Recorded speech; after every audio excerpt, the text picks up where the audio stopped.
मोदी जी के बारे में ये सारी चीजें जो अभी आपने हाल में कही हैं, उसी दौरान आपको पता चली? नहीं, धीरे धीरे उसी दौरान नहीं। अब जैसे मान लीजिए मैंने केवल एक ही नाम लिया है, नाम जो महिलाओं के सुब्रमण्यम स्वामी लेते रहे, मैंने किसी का नहीं लिया आज तक।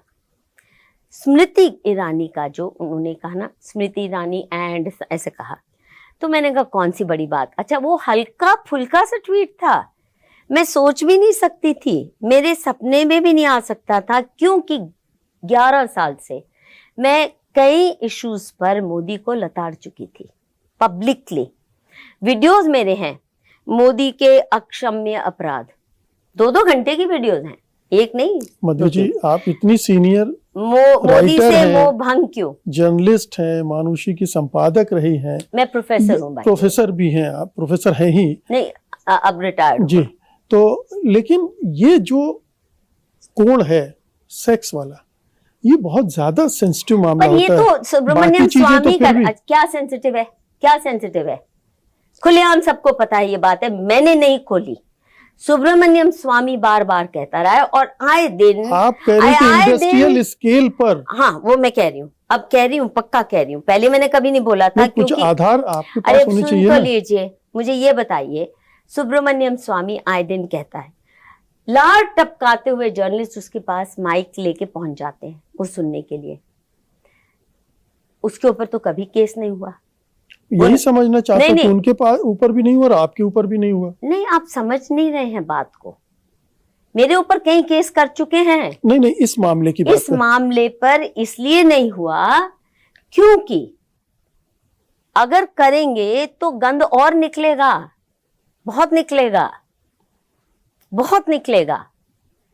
अभी जैसे गुजरात के कुछ पत्रकार, मुझे उनको बड़ी राहत है, कुछ एक ने तो मुझे कहा कि आपने तो हमें मुर्दा से जगा दिया, क्योंकि हम इतना घुटन महसूस कर रहे थे जिस किस्म का नैरेटिव चल रहा है इस आदमी के बारे में, और जिस तरह इसको हीरो वर्शिप कर रहे हैं जो लोग जानते नहीं, हमने तो उसको करीब से देखा है। और ये कुछ गुजरात के जर्नलिस्ट ने ही मुझे कहा, इसकी नाइट लाइफ इतनी कलरफुल होती थी, ये रात को अपनी प्राइवेट गाड़ी से बैक गेट से निकल जाता था और हम इसको चेज करते थे। हमारी टीम हमें पता था किस घर में जाएगा और कहाँ इसकी सेटिंग है। तो एक नहीं, तब भी। और अनफॉर्चुनेटली लोग कहते हैं वो संघ परिवार के लोग शामिल थे इसमें। जिनके घर में जा रहा है तो किसी घर की तो बहू, बेटी, बहन होगी ना, एक नहीं थी। और आती थी महिलाएं। मानसी सोनी का तो सुप्रीम कोर्ट में है चर्चा, क्यों नहीं लोगों ने खंगाला सुप्रीम कोर्ट को, क्यों नहीं लताड़ा कि आप क्यों उस पे कुंडली धर के बैठे हैं, आपके पास पूरी फाइल है। वो मुझे मोदी जी के एक चुनिंदा ब्यूरोक्रेट ने दिखाई थी सारी फाइल्स, और मुझे क्योंकि उनकी पर्सनल लाइफ में इतना इंटरेस्ट नहीं था खंगालने का। हालांकि मैंने लिखा था एक आर्टिकल, मानसी सोनी, वो भी इतनी मासूम महिला नहीं थी, उसका भी बड़ा कॉम्प्लेक्स किस्म का था। वो जो IAS ब्यूरोक्रेट शर्मा थे, प्रदीप शर्मा, उनके साथ भी, इनके साथ भी एक दूसरे की मैसेजेस दिखा रही हैं, वो सब है। तो the point I am making is, Mansi Soni का तो जग जाहिर है। कपिल मिश्रा तो असेंबली में, दिल्ली असेंबली में खोल के चर्चे कर चुके हैं। मधुकेश्वर के पास भी था, मधुकेश्वर ने उसको इतनी तवज्जो नहीं दी थी, क्योंकि धीरे धीरे धीरे धीरे बातें खुल रही थी। मानसी सोनी क्या अकेली? ये सीडी कब देखी थी आपने? इनके PM बनने के बाद। मतलब ये 2014-15 के आसपास? सीडी नहीं है, पूरी डॉक्यूमेंटेशन है जहाँ minute by minute Amit Shah खबर ले रहे हैं उस महिला की, मानसी सोनी की, कहाँ जा रही है, इसको फ्लाइट नहीं पकड़ने देनी, ये सब वो ट्रांसक्रिप्शंस मैंने देखे थे। तो तब से अभी तक आप खामोश रहे उस बारे में केवल, और किसी बारे में नहीं। मसलन उदाहरण के लिए मैंने जिन बातों पे इन्हें लताड़ा है, अब पंजाब में जैसे SGPC एक्ट में जब इन्होंने बदलाव किया और सहजदारी सिखों को, जो मोने होते हैं, उनको डिसएनफ्रेंचाइज किया, यानी खालिस्तानियों के हाथ आपने सौंप दिए। सब जानते हैं कि सहजधारी सिख जो हैं, हिंदू और सिखों के बीच में जो कट्टर होते जा रहे हैं, एक ब्रिज बिल्डिंग का काम करते हैं और गुरुद्वारा पॉलिटिक्स को थोड़ा फिर भी मर्यादा में रखने की कोशिश तो करते रहे। फिर डर जाते हैं क्योंकि खालिस्तानी तो जिहादी बने पड़े हैं, सरतन से जुदा उन्होंने भी सीख लिया है। तो जब इसने एसजीपीसी एक्ट किया अरुण जेटली के कहने पर, और उसके रिश्ते थे ही ना वो सुखबीर सिंह बादल, चिट्टा वाला जो स्मगलिंग करता था ड्रग्स की और करता होगा शायद आज भी। तो मैंने खुल कर लिखा था, मोदी जी इतिहास ये माफ नहीं करेगा जो आपने किया है, ये अक्षम्य अपराध है। ये शब्द है मेरे। फिर मैंने जो वीडियो बनाई उसमें ऐसे कई सारे मोदी के अक्षम्य अपराध की गिनती की। कोविड के दौरान मैंने कम से कम 12 वीडियो बनाए अपनी चैनल और दूसरों की चैनल में पार्टिसिपेट करते हुए, जहां मैंने कहा कि आप जेनोसाइडल काम कर रहे हो ये ग्लोबलिस्ट माफिया की चाकरी में। और अगर आप मेरे ऐसे आपको वीडियो मिल जाएंगे, अगर यहाँ भी आप मेरी बंदूक रख दो मेरी कनपट्टी पर और कहो कि गोली या वैक्सीन, मैं गोली खा लूंगी, तुम्हारी वैक्सीन नहीं लूंगी, ये बहुत ही बड़ा अपराध है इस देश की जनता के साथ। फिर मैं और दसियों उदाहरण दे सकती हूँ आपको, सुनना चाहते हैं तो। हर ऐसी बात पर जहां इन्होंने देश और धर्म को नुकसान किया है, और खासकर जब इन्होंने गौरक्षकों को गुंडा कहकर उनको जेलों में बंद करना शुरू कर दिया, जबकि इनका एजेंडा था चुनाव प्रचार के दौरान कि पिंक रेवोल्यूशन को हमने बंद करना है, आपका दिल नहीं दुखता, मेरा तो दिल रोता है, गौ हत्या बढ़ रही है। क्या नौटंकी करता था ये आदमी। और फिर इसने जो व्यवहार किया गौरक्षकों के साथ, और जो आज शंकराचार्य अभी मुक्तेश्वरानंद के साथ कर रहे हैं, तो मैं कहती हूँ इसको तो नरक में भी जगह नहीं मिलेगी।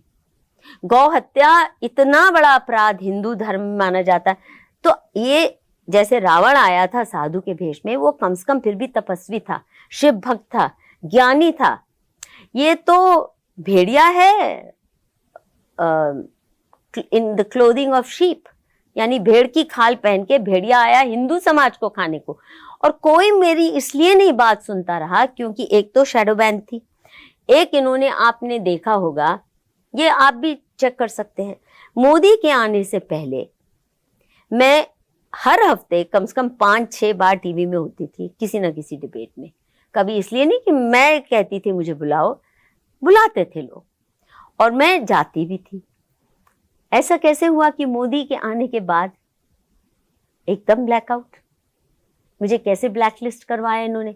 मैंने कभी प्रोटेस्ट नहीं किया, मैंने कभी ये चैनल्स के सब लोग मैं जानती हूँ, और अर्नब गोस्वामी तो बहुत मतलब खातिरदारी भी करते थे। एक बार नहीं मैंने अर्नब को फोन करके या किसी को या एंकर को या टीवी ओनर को कहा कि एकदम आप मुझे क्यों नहीं बुला रहे। और मैं खुलकर कह रही हूँ बिना झिझक के, ये वाकई ही एक तरफ से ये CIA का प्लांट है, ACYPL ट्रेंड है, दूसरी तरफ ये जो फॉरेन फंडेड पत्रकार, फॉरेन फंडेड NGOs, ये सारा हमारा ऑपोजिशन का खेमा है। वहां पे भी सुपारी दी गई है, मोदी को फासिस्ट कहो, हिंदू इस्लाम विरोधी कहो, तो मूर्ख हिंदू इसको हिंदू हितैषी समझ लेंगे, और हम हैं हिंदू मूर्ख। इसलिए मैं फॉरेन फंडेड एक्टिविज्म से हमेशा पहले दिन से परहेज करती थी, फटकती भी नहीं थी ऐसे लोगों के पास जो फॉरेन फंडेड एक्टिविज्म करते थे। इनफैक्ट मोदी के पास मेरी पहली जो पिटिशन गई है 21 प्रोमिनेंट पब्लिक फिगर्स के सिग्नेचर्स के साथ मैं खुद लेके गई हूँ। कोयम्बटूर से दयानंद सरस्वती बीजी, जो सबसे उस वक़्त लीडिंग हिंदू स्कॉलर, संत, जो भी कहेंगे आप मानते हैं, उनके भी सिग्नेचर्स में कि ये फॉरेन फंडेड NGOs को देश से निकालो। तब तक मैं सोचती थी क्योंकि फॉरेन फंडेड एक्टिविस्ट ने इसको इतना लताड़ा जलील किया है तो ये तो हटाएगा ही। और मैं क्योंकि 1978 से इनके खिलाफत में बोलती रही हूँ, खड़ी होती रही हूँ, तो मेरे को लगा अरे आ गया, ये तो वाकई ही इनको निकालेगा देश से। हुआ क्या, मैं लेके गई पिटिशन, इसकी आंखों से ही दिख गया कि इसकी नियत नहीं है। मैं लेके गई, सुन लीजिए, तो कैसी है मधु जी, क्या कैसे याद किया, इंटरव्यू चाहिए, मैंने कहा नहीं। सेल्फी लेनी है, मैंने कहा नहीं, कभी लिया आज तक मैंने आपसे, आज तक आपने देखा होगा 15-16 घंटे की इंटरव्यू आपने कभी नहीं देखा हो एक फ्रेम में हमें। मैंने कहा नहीं, ये मैं आपके पास ये लेके आई हूँ, प्लीज इनको बाहर करिए। इसने किया क्या, उसका बिल्कुल उल्टा, इसके खिलाफ भी मैंने बहुत लिखा। किया क्या मालूम है आपको, ये मतलब क्रिमिनल माइंडेड व्यक्ति ऐसा कर सकता है।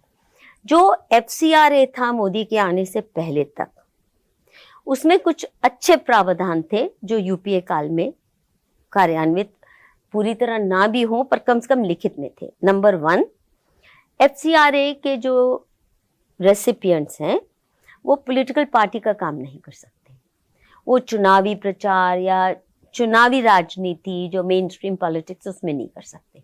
नंबर 2, आप फॉरेन फंडिंग से पत्रिका, न्यूज़पेपर, मैगजीन नहीं चला सकते बाहर के पैसे से। और तीसरा जो बहुत अहम प्रावधान था कि जो भी ग्रांट आपको मिलती है उसका लेखा जोखा होम मिनिस्ट्री की वेबसाइट पर हुआ करता था। उसी के माध्यम से किस फॉरेन एनजीओ को, इंदिरा जयसिंह को कब कितने करोड़ मिले, किस कानून को पारित करवाने के लिए। और मैं क्योंकि इनके हर कानून का विरोध करती आई हूँ, इनका सारे कानून जहरीले हैं, चाहे SC/ST एक्ट हो, चाहे रेप लॉ हो जिसके खिलाफ मैं कोर्ट में भी गई थी कि ये ड्रकोनियन है, चाहे डाउरी लॉ, इतना उल जलूल बकवास कानून, डोमेस्टिक, सारे right to education act, each one is aimed at tearing असंडर the Hindu society. तो मैं इसका बहुत विरोध करती आई हूँ।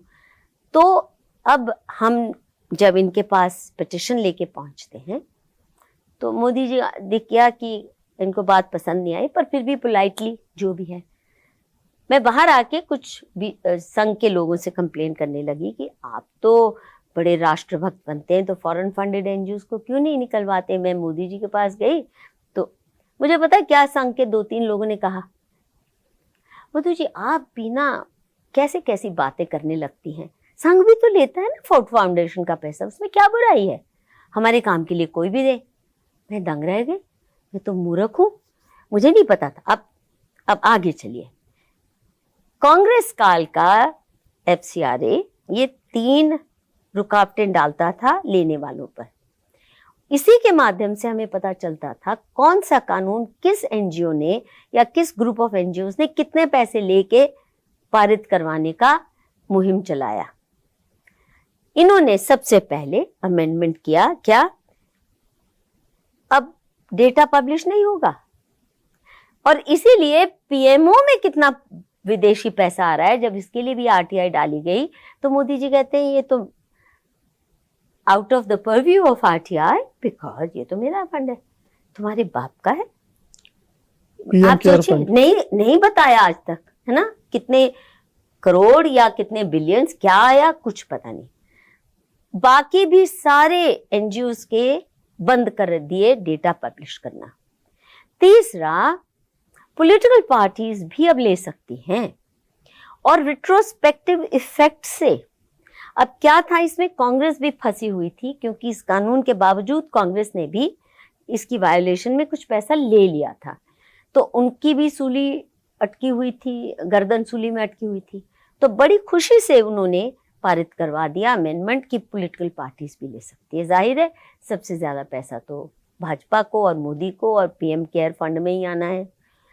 तो इन्होंने उस कानून को भी इतना विभत्स बना दिया, और हम सोच रहे थे कि ये तो बैन करवाएगा फॉरेन फंडेड एनजीओ। कोई फॉरेन फंडेड एनजीओ बैन नहीं हुआ, नौटंकी की गई नोटिस भेजने की।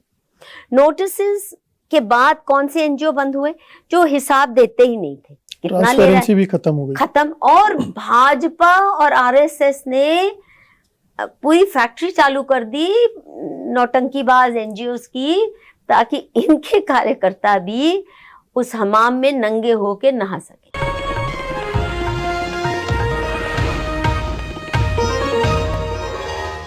Copyright disclaimer under Section 107 of the Copyright Act 1976. Allowance is made for fair use for purposes such as criticism, comment, news reporting, scholarship, and research. Fair use is a use permitted by copyright statute that might otherwise be infringing.